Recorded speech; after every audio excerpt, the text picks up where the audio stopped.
दोस्तों, आप सभी का हार्दिक स्वागत है हमारे युक्ति आईएएस एकेडमी के यूट्यूब चैनल पर। इस चैनल के माध्यम से हम आपको यूपीएससी, स्टेट पीसीएस और अन्य सभी प्रमुख सरकारी परीक्षाओं के लिए प्रतिदिन परीक्षाओं के करंट अफेयर्स को एमसीक्यू रूप में प्रस्तुत करते हैं। हमारा उद्देश्य है कि आपकी सिविल सेवा एवं अन्य प्रतियोगी परीक्षाओं की तैयारी और भी सरल, प्रभावी और लक्ष्य केंद्रित बन सके।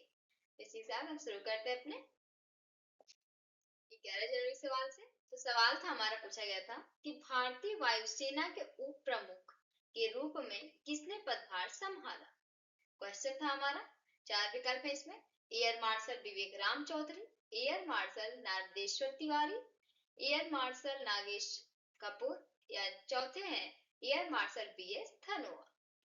तो हाल ही में भारतीय वायुसेना के उप प्रमुख के रूप में एयर मार्शल नागेश कपूर इन्होंने पदभार संभाला है। तो ये तीसरा विकल्प सही हो जाएगा यहाँ से। उन्हें जो कि इस वर्ष के प्रारंभ में ऑपरेशन सिंदूर में उनकी भूमिका के लिए सर्वोत्तम युद्ध सेवा पदक से भी सम्मानित किया गया था। और वे जो कि वर्तमान में गांधीनगर स्थित दक्षिण पश्चिमी वायु कमान के वायु अधिकारी कमांडिंग चीफ है, वर्तमान में ये थे। ठीक है, अब शुरू करते हैं हम अपने आज के सवाल से। तो आज का सवाल है हमारा कि भारत में राष्ट्रीय युवा दिवस हर वर्ष किस महान व्यक्तित्व की जयंती पर मनाया जाता है। क्वेश्चन है हमारा, 4 विकल्प है इसमें, देखते हैं। पहला है कि महात्मा गांधी, दूसरा है डॉक्टर भीमराव अम्बेडकर, तीसरा है स्वामी विवेकानंद और चौथे हैं रविंद्रनाथ टैगोर। तो ये भारत में जो कि राष्ट्रीय युवा दिवस ये हर वर्ष स्वामी विवेकानंद की जयंती मनाया जाता है। तो तीसरा विकल्प यहाँ सही हो जाएगा, जो कि और डेट क्या है, तो 12 जनवरी, क्योंकि इसी दिन स्वामी विवेकानंद का जन्म हुआ था और वे युवाओं के लिए प्रेरणा स्रोत थे, जो कि आत्मविश्वास, चरित्र और निर्माण तथा राष्ट्र सेवा पर जोर देते थे। भारत सरकार ने जो कि वर्ष 1984 में उनकी जयंती को राष्ट्रीय युवा दिवस घोषित किया था, ताकि युवाओं को उनके विचारों से प्रेरणा मिले और वे देश के विकास में उनकी सक्रिय भूमिका निभाएं। ठीक है, तो इसलिए स्वामी विवेकानंद सही है। अगला सवाल है हमारा कि भारत की कौन सी एयरलाइन हाल ही में आईएटीए की सदस्य बनी है। क्वेश्चन है हमारा, 4 विकल्प है इसमें। स्पाइस जेट, दूसरा है एयर इंडिया, तीसरा है आकाशा एयर और चौथा है विस्तारा। ठीक है, ये विकल्प है हमारा। तो भारत की ये आकाशा एयर तीसरा विकल्प है एयरलाइन जो कि हाल ही में आईएटी की सदस्य बनी है। आईएटी मतलब इंटरनेशनल एयर ट्रांसपोर्ट एसोसिएशन, इसकी फुल फॉर्म है।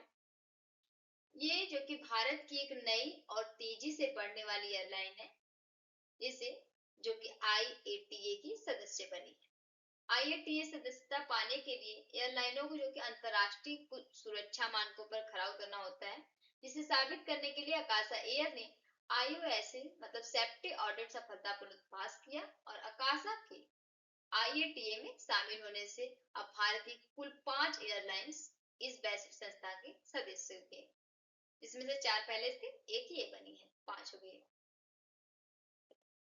अगला सवाल है हमारा कि मिशन सुदर्शन चक्र के तहत भारत किस प्रकार की रक्षा प्रणाली विकसित करना चाहता है।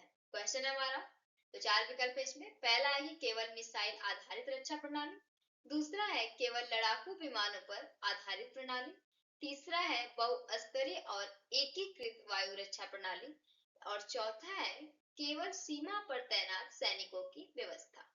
ठीक है, इसमें मिशन सुदर्शन चक्र के तहत जो कि भारत ये बहुस्तरीय और एकीकृत वायु रक्षा प्रणाली विकसित करना चाहता है। तीसरा विकल्प सही हो जाएगा। इसके तहत क्या है कि ड्रोन, मिसाइल और लड़ाकू विमान जैसे हवाई खतरों से निपटने की तैयारी की जा रही है। ठीक है, और इस मिशन के लक्ष्य की बात करें जो कि 2035 तक एक मजबूत और आधुनिक वायु रक्षा ढांचा तैयार करना। इसमें सेना, नौसेना, वायुसेना मिलकर जो कि संयुक्त मतलब CUAS काउंटर ड्रोन जो होता है ये ग्रिड बना रही है, जिससे तीनों सेनाएं मिलकर काम करेंगी और इस ग्रिड से रियल टाइम जानकारी साझा होगी, जिससे स्तर की मतलब खतरे की जो होती है, खतरे की पहचान और जवाब जल्दी दिया जा सकेगा। और इसमें मिशन में क्योंकि दो तरह से उपराय इसमें अपनाए जाते हैं। जैसे पहला है कि सॉफ्ट कील उपाय, ठीक है। इसमें क्या है कि ड्रोन के सिग्नल और नेविगेशन को जैम करके उसे बेकार करना। और दूसरा है हार्ड कील उपाय। इसमें क्या है कि लेजर और गन या हथियारों से ड्रोन को सीधे नष्ट करना। ठीक है, अगला सवाल देखते हैं। अगला सवाल है हमारा कि ऑस्कर 2026 98वें एकेडमी अवार्ड्स में सर्वश्रेष्ठ फिल्म श्रेणी के भारत की कितनी फिल्में क्वालिफाई हुई है? तो चार विकल्प है इसमें, 3, 4, 5 या 6।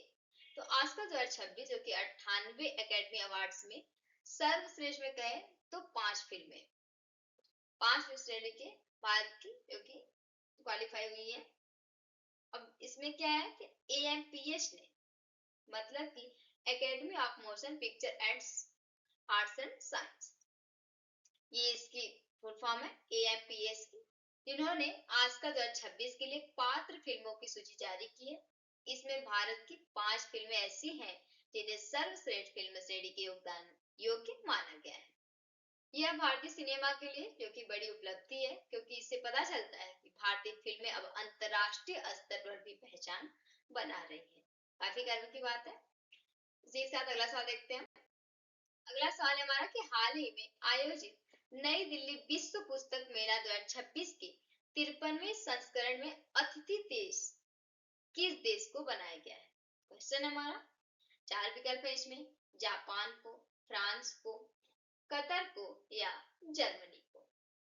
ठीक है, इसके विकल्प है। तो इसमें जो कि सही विकल्प देखे अगर तो कतर को। कतर को यह सम्मान जो कि देने का उद्देश्य था कि भारत और कतर के बीच सांस्कृतिक और साहित्यिक संबंधों को मजबूत करना। ये नई दिल्ली में जो कि विश्व पुस्तक मेला 2026 के 53वें संस्करण में किसे किया गया, तो कतर को अतिथि देश के रूप में चुना गया है। और अतिथि देश बनने का मतलब होता है कि जैसे उस देश की भाषा, साहित्य, संस्कृति और जो लोग लेखकों के मेले में विशेष रूप से प्रस्तुत किया जाता है। ठीक है, वहां पे प्रस्तुत किया जाता है इसे। अगला सवाल देखते हैं। अगला सवाल है हमारा कि हाल ही में भारत और जर्मनी के बीच द्विपक्षीय वार्ता कहाँ आयोजित की गई? क्वेश्चन है हमारा, 4 विकल्प दिए इसके, देख लेते हैं। पहला है कि नई दिल्ली, दूसरा है मुंबई, तीसरा है बेंगलुरु और चौथा है अहमदाबाद। ठीक है, तो इसमें हाल ही में जो कि भारत और जर्मनी के बीच द्विपक्षीय वार्ता की बात करें तो ये अहमदाबाद में आयोजित की गई थी। इस तरह की वार्ताओं का उद्देश्य होता है, जैसे होता है ना बार बार कि ऐसा क्यों हो रहा है द्विपक्षीय वार्ता, मतलब तो इस वार्ताओं का उद्देश्य होता है कि दोनों देशों के बीच आर्थिक, तकनीकी, रणनीतिक सहयोग को मजबूत करना। ठीक है, और अहमदाबाद को इससे औद्योगिक विकास और अंतरराष्ट्रीय संपर्कों के कारण जो कि इस बैठक के लिए चुना गया। इसी के साथ अगला सवाल देख लेते हैं। अगला सवाल है हमारा कि हाल ही में अंतरराष्ट्रीय क्रिकेट में 28,000 रन पूरे करने वाले दुनिया के तीसरे बल्लेबाज कौन बने हैं? क्वेश्चन है ये, 4 विकल्प है इसमें, सचिन तेंदुलकर, दूसरा है कुमार संकारा, तीसरा है जो रूट और चौथा है विराट कोहली। तो हाल ही में अंतरराष्ट्रीय क्रिकेट में 28,000 रन पूरे करने वाले दुनिया के तीसरे बल्लेबाज बने हैं विराट कोहली। ठीक है, चौथा विकल्प हो जाएगा यहाँ से। इन्होंने शानदार प्रदर्शन करते हुए जो कि 28,000 रन पूरे कर लिए। इस उपलब्धि के साथ वे दुनिया के तीसरे बल्लेबाज बने जिन्होंने यह मुकाम हासिल किया। और यह रिकॉर्ड उनकी निरंतरता, मेहनत और लंबे समय तक उच्च स्तर पर खेलने की क्षमता को जो कि प्रदर्शित करता है। ठीक है, अगला सवाल देखते हैं। अगला सवाल है हमारा कि हाल ही में हिस्ट्री दैट इंडिया इग्नोर्ड पुस्तक के नए संस्करण का विमोचन किस राज्य के मुख्यमंत्री द्वारा किया गया है? क्वेश्चन है, 4 विकल्प है इसमें, महाराष्ट्र, गुजरात, केरल या गोवा। इसमें सही विकल्प होगा गोवा। ठीक है, कहाँ, किस राज्य के मुख्यमंत्री द्वारा किया गया? तो गोवा राज्य के मुख्यमंत्री द्वारा इस पुस्तक के नए संस्करण का विमोचन किया गया। इस पुस्तक में भारत के इतिहास के उन पहलुओं पर प्रकाश डाला गया, मतलब उन पलों को ज्यादा दिखाया गया है फोकस करके कि जिन पर पहले कम चर्चा हुई थी। मतलब ऐसे पुस्तकों का विमोचन इतिहास को नए दृष्टिकोण से समझने में जो कि मदद करता है। अगला सवाल देखते हैं। अगला सवाल है हमारा कि हाल ही में 2025 में महिलाओं के लिए सबसे अच्छा शहर कौन सा रहा है। क्वेश्चन ये 4 विकल्प हैं इसमें, मुंबई, दिल्ली, चेन्नई या बेंगलुरु। तो बेंगलुरु जो कि 2025 में महिलाओं के लिए सबसे अच्छा शहर रहा है। इसका कारण यह था कि बेहतर रोजगार के अवसर, सुरक्षा, शिक्षा, स्वास्थ्य सुविधाएं और कामकाजी माहौल माना गया है। ठीक है। खास तौर पे ये खास तौर पर ये आईटी और स्टार्टअप सेक्टर में जो कि महिलाओं की भागीदारी अधिक है, जिससे उन्हें आगे बढ़ने के अच्छे अवसर मिलते हैं। अगला सवाल हमारा कि हाल ही में मध्य प्रदेश ने वाणिज्यिक विनिमय समझौते पर किस राज्य के साथ हस्ताक्षर किए। क्वेश्चन है ये।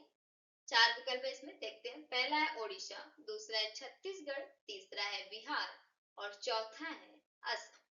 तो भी हाल ही में मध्य प्रदेश और असम के बीच चौथा विकल्प से हो जाएगा वाणिज्यिक विनिमय समझौता हुआ है। इस समझौते का उद्देश्य था कि दोनों राज्यों के बीच व्यापार, निवेश और आर्थिक सहयोग को बढ़ावा देना। ठीक है। और ऐसे समझौते से जो कि राज्यों को एक दूसरे के उत्पादों के लिए भी जो नए बाजार मिलते हैं, नए रोजगार की जो अवसर भी काफी बढ़ते हैं।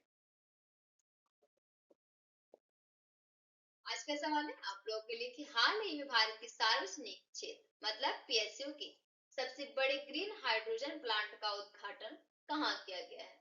क्वेश्चन है ये। 4 विकल्प दिए इसमें, गुजरात, ओडिशा, आंध्र प्रदेश या छत्तीसगढ़। तो सही विकल्प को आप लोगों को कमेंट बॉक्स में जरूर बताना है। ठीक है। इस वीडियो को अंत तक देखने के लिए आप सभी का दिल से धन्यवाद। अगर ये वीडियो आपके लिए उपयोगी लगी हो तो कृपया चैनल को सब्सक्राइब करें, वीडियो को लाइक करें और अपने दोस्तों के साथ जरूर शेयर करें। साथ ही युक्ति ऐस ऐप डाउनलोड भी कर लें, जहां आपको मिलेगा पूरा सिलेबस, डेली एमसीक्यूज और करेंट अफेयर जो कि हिंदी और इंग्लिश दोनों में है। और कोई भी महत्वपूर्ण अपडेट आपसे मिस ना हो, इसलिए टेलीग्राम, इंस्टाग्राम और फेसबुक पर भी फॉलो कर लें। युक्ति ऐस ऐप और सभी सोशल मीडिया के लिंक आपको जो कि वीडियो के डिस्क्रिप्शन में मिल जाएंगे। आपकी सफलता ही हमारा संकल्प है। धन्यवाद।